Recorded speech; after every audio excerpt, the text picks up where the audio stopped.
अस्सलाम वालेकुम, this is Aizal Ahmed and welcome to horror discussions.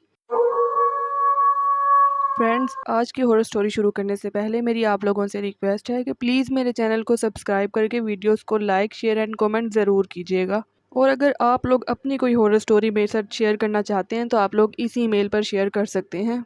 तो फ्रेंड्स, आज जो हॉरर इवेंट्स मैं आप लोगों के साथ डिस्कस करने वाली हूँ, ये वाक़यात शाहिद के साथ उसके घर में पेश आए थे। और शाहिद के साथ कोई एक या दो नहीं बल्कि बहुत सारे पैरानॉर्मल इंसिडेंट्स हुए थे। और शाहिद आज भी उसी घर में रहता है और उसके साथ उस घर में वो पैरानॉर्मल एक्टिविटीज़ अभी भी होती हैं। तो फ्रेंड्स, चलिए सुनते हैं शाहिद की कहानी शाहिद की ज़बानी। मैं कोयटा से बिलोंग करता हूँ, लेकिन जो हॉरर इंसिडेंट मैं आप लोगों के साथ शेयर करने वाला हूँ वो मेरे साथ इस्लामाबाद में पेश आए थे। और आज भी मैं उन चीज़ों को फेस कर रहा हूँ। मुझे पढ़ाई करने का शौक़ नहीं था। मैंने साल 2016 में अपने इंटर के एग्ज़ाम्स दिए और उसके बाद मैंने अपने पेरेंट्स से कहा कि मैं आगे मज़ीद नहीं पढ़ना चाहता और मैं अपना कोई बिज़नेस स्टार्ट करना चाहता हूँ।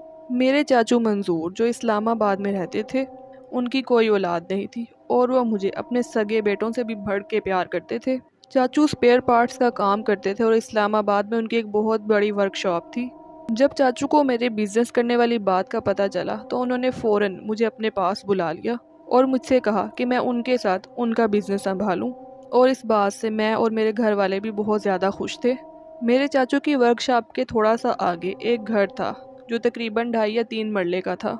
चाचू को वो घर हमेशा से पसंद था और उसे ख़रीदना चाहते थे, लेकिन वो घर बहुत अरसे से खाली पड़ा था और चाचू ये नहीं चाहते थे कि वो भी इस घर को ख़रीद कर इसी तरह से खाली छोड़ दें।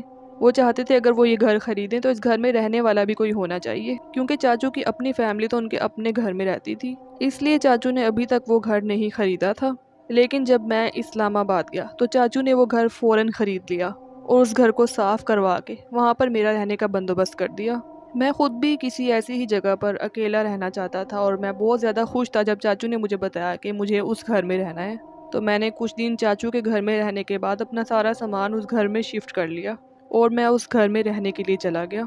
ये घर देखने में काफ़ी अच्छा था और जब मैं पहली बार इस घर में एंटर हुआ तो मुझे कोई भी नेगेटिव वाइब नहीं आई। उल्टा मुझे इस घर में बहुत अजीब सा सुकून महसूस हो रहा था। लेकिन उस घर में जाने के अगले ही दिन मुझे कुछ पैरानॉर्मल एक्टिविटीज़ महसूस होने लगी। सबसे पहला वाक़या जो मेरे साथ पेश आया वो ये था कि जब मैं उस घर में गया और उसके अगले दिन मैं सोने के बाद उठा तो मैं किचन में गया अपना नाश्ता बनाने के लिए। मैंने अपना नाश्ता बनाया, चाय वगैरह बनाकर टेबल पर रखी और मुझे नाश्ते से पहले बाथरूम में जाना था। तो मैंने सोचा मैं पहले बाथरूम में चला जाता हूँ, फिर आके नाश्ता करूँगा। मैं जैसे ही बाथरूम में जाने के लिए उठा तो मुझे ऐसा लगा जैसे मेरे रूम के अंदर कोई गया है और मुझे किसी आदमी का एक बिल्कुल क्लियर शैडो नज़र आया। तो मुझे लगा शायद वो मेरे चाचू होंगे, क्योंकि उस घर की दो कीज़ थी, एक मेरे पास थी और एक मेरे चाचू के पास थी। तो मैंने यही सोचा कि सुबह सुबह चाचू मुझे देखने के लिए आए होंगे कि मुझे कोई प्रॉब्लम तो नहीं है, मैं आराम से रह रहा हूँ। तो मैं बाथरूम में जाने की बजाय पहले अपने रूम में चला गया ताकि मैं चाचू से बात कर सकूँ। लेकिन जब मैं अपने रूम में गया तो मैंने देखा तो मेरे रूम में कोई भी नहीं था, रूम बिल्कुल खाली था। मैं काफ़ी हैरान हुआ कि मुझे वाज़े तौर पर एक साया नज़र आया है, लेकिन मेरे रूम के अंदर कोई भी नहीं है। फिर मुझे लगा कि शायद मैं अभी नींद में हूँ, सुबह सुबह उठा हूँ तो मुझे ऐसे ही वहम हुआ होगा। और फिर मैं वापस आया, मैंने नाश्ता वगैरह किया और फ्रेश होने के बाद मैं वर्कशॉप पर चला गया। अब जब मैं वर्कशॉप से वापस आया घर तो मैंने देखा कि मेरे रूम का दरवाज़ा खुला हुआ था। लेकिन जहाँ तक मुझे याद था कि मैं सुबह जाते हुए अपने रूम का दरवाज़ा बंद करके गया था, लेकिन मेरे रूम का दरवाज़ा खुला कैसे? मैंने इस बात को भी अपना वहम समझा कि हो सकता है मैंने दरवाज़ा खुला ही छोड़ दिया और मुझे याद नहीं आ रहा हो। अब ये जो वाक़या था ये मेरे साथ पहले दिन हुआ था। उसके बाद कुछ दिन मेरे बड़े आराम से गुजरे, मेरे साथ कोई भी पैरानॉर्मल एक्टिविटी नहीं हुई, मुझे कुछ भी ऐसा महसूस नहीं हुआ। लेकिन फिर थोड़े दिनों के बाद ऐसा हुआ कि जब मैं वर्कशॉप से वापस घर आया तो घर आने के बाद मेरे रूम में जो मेरी गिटार पड़ी थी, मुझे उस गिटार के बजने की आवाज़ आई। मुझे एक बार फिर से ये लगा कि ये मेरे चाचू होंगे जो आए होंगे, मेरे रूम में बैठे होंगे और वही गिटार को छेड़ रहे होंगे। लेकिन जब मैं अपने रूम में गया तो देखा वहाँ पे कोई भी नहीं है, पूरा रूम खाली है और गिटार भी मेरी अपनी जगह पर ही पड़ी है। अब मैं थोड़ा सा परेशान होने लगा, लेकिन मैं खुद को डराना नहीं चाहता था, मैं खुद को इस बात का यकीन नहीं दिलाना चाहता था कि इस घर में कोई जिन वगैरह इस तरह की कोई चीज़ है। और मैं इस बात को भी इग्नोर करके फ्रेश होने के लिए चला गया। अब जब मैं बाथरूम में शावर ले रहा हूँ तो मुझे बाथरूम के दरवाजे के बाहर से ऐसे आवाज़ आई जैसे कोई चल के ना मेरे दरवाजे के बिल्कुल पास आया है। और इस बार ये आवाज़ इतनी साफ़ थी कि मुझे पूरा यकीन था कि इस बार तो मेरे चाचू सच में आए हैं। तो मैंने शावर लेते लेते आवाज़ दी कि चाचू ज़रा रुकिएगा, मैं अभी आ रहा हूँ। और मैंने जल्दी से अपना शावर लिया, कपड़े वगैरह पहनकर मैं बाहर आ गया। लेकिन मैं बाहर आया तो मैंने फिर से वही सीन देखा, रूम में कोई भी नहीं। मैंने पूरा घर चेक किया, पूरे घर में मेरे अलावा कोई भी दूसरा नहीं था। मैंने अपने चाचू को कॉल कर दी और उनसे पूछा कि चाचू आप घर आए थे? तो चाचू ने कहा नहीं, मैं तो नहीं आया था। क्यों, खैरियत? तो मैंने चाचू को कुछ भी नहीं बताया। मैंने चाचू से कहा नहीं चाचू ऐसी कोई बात नहीं, एक्चुअली आपने आना था ना, इसलिए मैं आपसे पूछ रहा था। अब इस सब के बाद मुझे बहुत ज़्यादा डर लगना शुरू हो गया था। मुझे ऐसा लग रहा था जैसे मेरे आसपास कोई मौजूद है। और मैंने अपने उस डर को कम करने के लिए, अपनी स्ट्रेस को दूर करने के लिए अपनी गिटार उठाई और अपनी गिटार बजाना शुरू कर दी। मैं तकरीबन 1 घंटे तक बैठकर अपनी गिटार बजाता रहा।